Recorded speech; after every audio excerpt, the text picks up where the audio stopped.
Hello folks, welcome back to Candace Boxing Channel.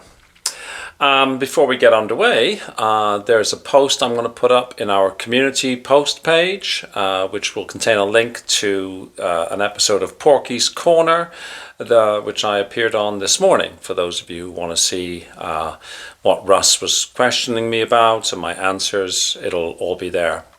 And for once, I appeared on camera, gradually getting over my camera shyness.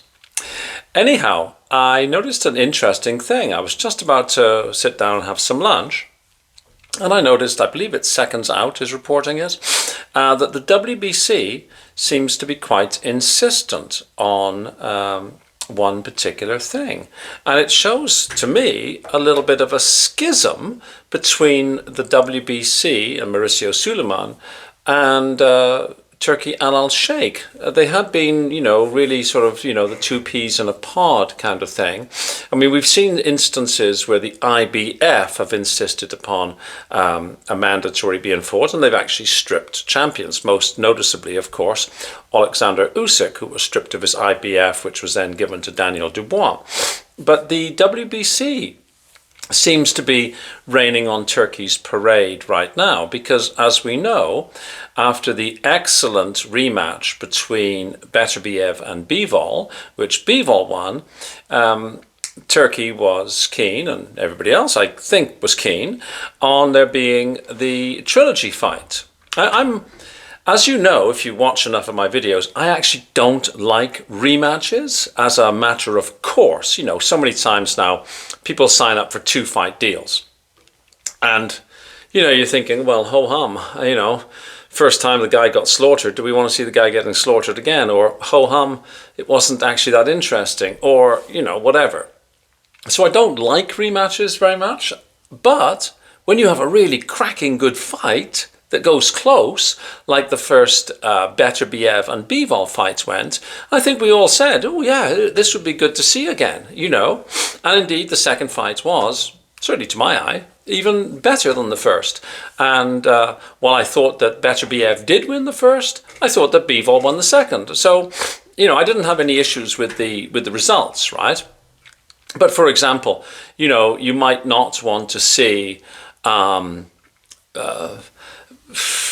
you might not want to see a replay of Parker Bacoli, unless Bacoli got himself in match shape, right? You get the idea, right?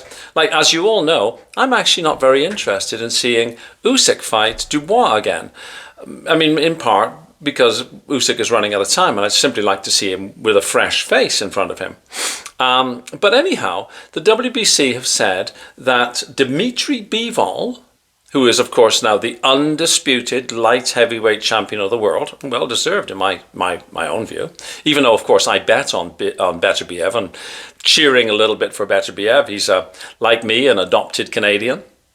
But anyhow, they said that Dimitri Bivol must fight David Benavidez next, which could put a little bit of a spoke into the wheels, a little bit of a stick into the spokes, as it were, of the wheels that Turkey has got spinning. Because Turkey was clearly looking for a trilogy fight, and the attraction is not just you've got these two great fighters duking it out for the third time in a row, but the undisputed is there, right? I mean, an undisputed sort of trumps everything else. Just like, we had the first Usyk Fury fight for undisputed, a great fight, thoroughly enjoyed it.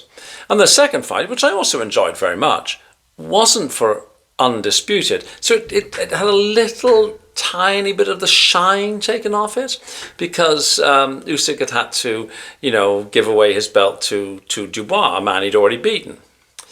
And so if this happens, let's say for argument's sake, Bivol was to lose.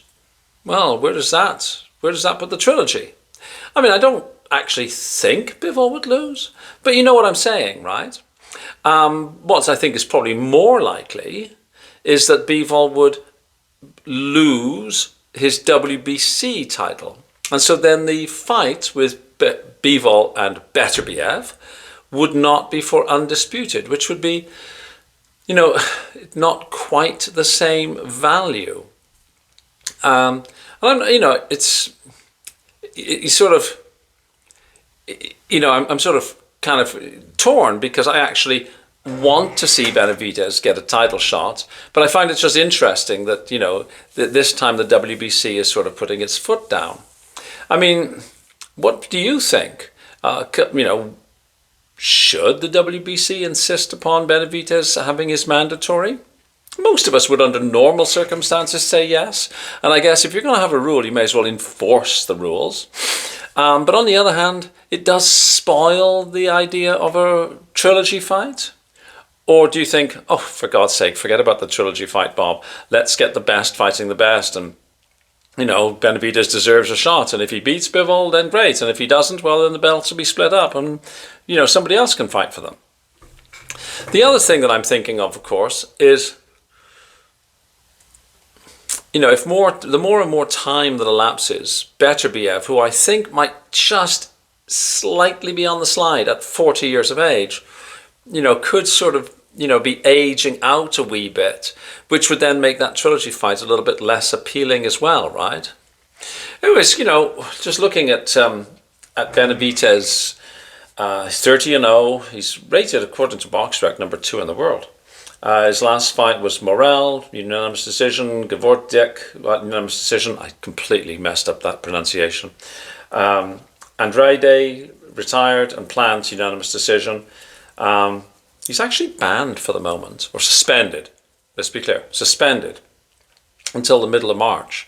March the 19th, I think, by the Nevada State Athletic Commission. But of course, just a formality.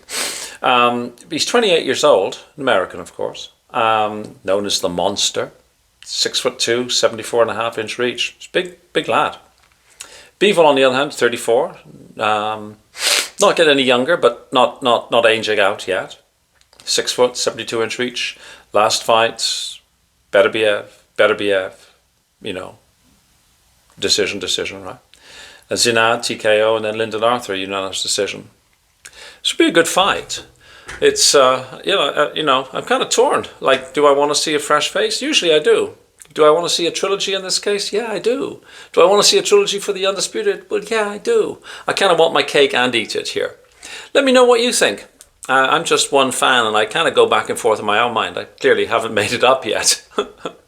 Ask me tomorrow, I'll have a different opinion. But yeah, let me know what you think in the comment section below. Please like, please share, please subscribe if you haven't already. That's wonderful. I'd love to see the subscriptions going up. This is fabulous. And wherever you are in the world, have a fabulous day. Cheers. And don't get egg on your face. Let's not be Conor Ben. Cheers, everybody. Bye-bye now.